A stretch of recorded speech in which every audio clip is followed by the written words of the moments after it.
I decided some time ago I wanted to try something new to my channel at least. More specifically, I wanted to create something, a Minecraft adventure map, with a bit of a twist.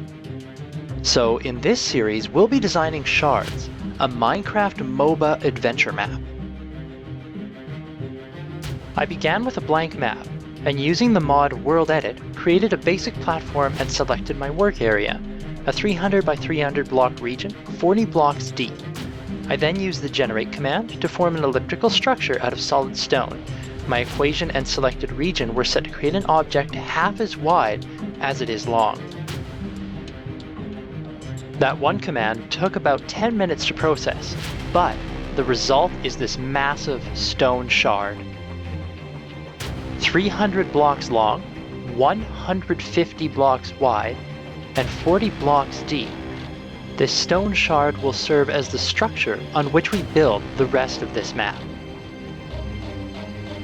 I continued by marking off the center of the shard using bedrock, and then with world edit commands and white wool, I separated the map lengthwise and then widthwise into 4 quadrants.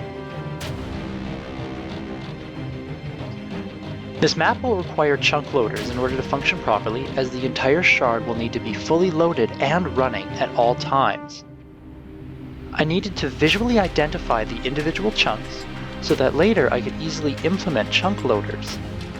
I started out by marking off the boundaries of the central chunk using bedrock. It took me some time to get the chunk entirely mapped, but once the borders were clearly marked, I quickly filled in the chunk with white wool. After cutting out the center of the wool, I colored each side individually for easier identification: pink, light blue, yellow, and then finally gray. Once happy with the design, I selected the square and used the stack command, placing a copy in the next chunk over. After checking the borders of the new square to make sure they lined up with the next chunk, I again used the stack command, this time to copy these squares across the entirety of the map. With the grid complete, it was time to move it to its actual place, underneath the map. I did this with quick cut and paste commands, and once I had placed it I realized it was rather dark, so I filled in the gaps with glowstone. With the chunk grid out of the way, I still wanted another form of visual separation to make it easier for me to determine where landscape, bases, structures, and other map features might be placed in the future. I started by replacing every 20th block on the center lines with a piece of colored wool. This particular map will feature 2 sides, the red team and the blue team. I selected red wool for the south side of the map and blue wool for the north to indicate each team's half of the map. For the east-west axes, I selected dark green as a neutral color. I then moved on to select each colored block, and using the expand and replace commands, I began marking lines across the shard.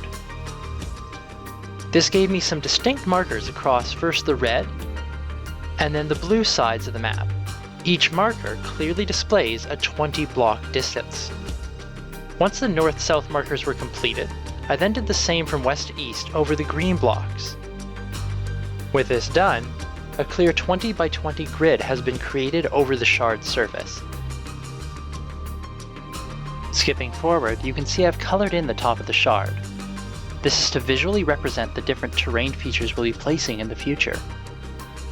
In the grassy areas here on the west side of the shard, we'll be placing a dense forest, where the path will wind through the trees, giving plenty of camouflage and cover. Separating each side's forest will be a deep ravine, bridged by a neutral fortress.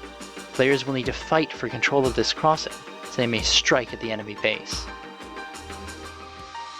The dirt down the center of the map represents a transition point between the forest and the mountainous region, which will dominate the eastern side of the map. The snow-capped peaks and mountain passes won't be the only points of interest here, as a river will cut through the terrain, forming a lake and finally a waterfall as it moves on and cascades into the ravine far below. A grand wizard's tower at the center of the lake will form a point of contest for players in the mountains. With the framework complete, we'll be able to move on to new and exciting features. There's a lot of work to do, and we've only just begun, so if you've enjoyed this and you want to see more, leave a like, don't forget to subscribe, and I'll see you next time.